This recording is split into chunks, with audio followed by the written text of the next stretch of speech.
Dans cette vidéo, nous allons étudier les principales dimensions des tubes capillaires pour le gaz réfrigérant R6N à isobutane, correspondant aux puissances électriques et capacités de refroidissement les plus courantes dans les équipements de congélation.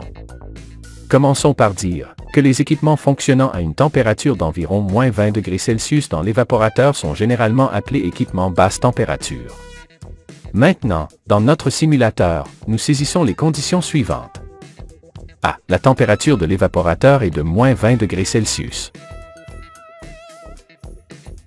B. La température de condensation est déterminée avec une différence de 15 degrés Celsius par rapport à la température ambiante extérieure, ce qui donne une température de condensation de 50 degrés Celsius.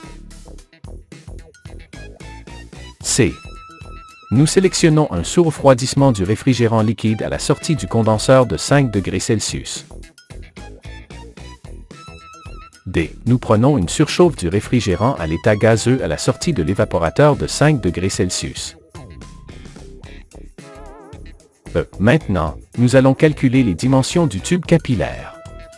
Pour cela, nous allons utiliser notre simulateur en ligne, dont le lien se trouve dans la description de cette vidéo. 1. Pour une capacité de refroidissement de 2 cN/BTU par heure, avec des compresseurs typiques de 1/10 HP, les dimensions suivantes des tubes capillaires sont requises. 2. Pour une capacité de refroidissement de 300 BTU par heure, avec des compresseurs typiques de 1/8 HP, les dimensions suivantes des tubes capillaires sont requises.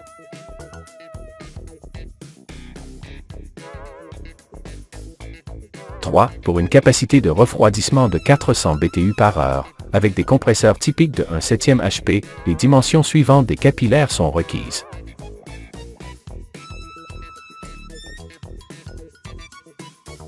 4. Pour une capacité de refroidissement de 5 cN/BTU par heure, avec des compresseurs typiques de 1/5 HP, les dimensions suivantes des capillaires sont requises.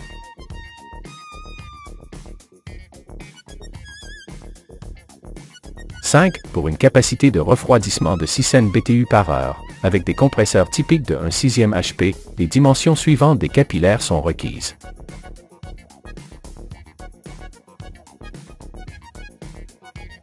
6. Pour une capacité de refroidissement de 750 BTU par heure, avec des compresseurs typiques de 1/4 HP, les dimensions suivantes des capillaires sont requises.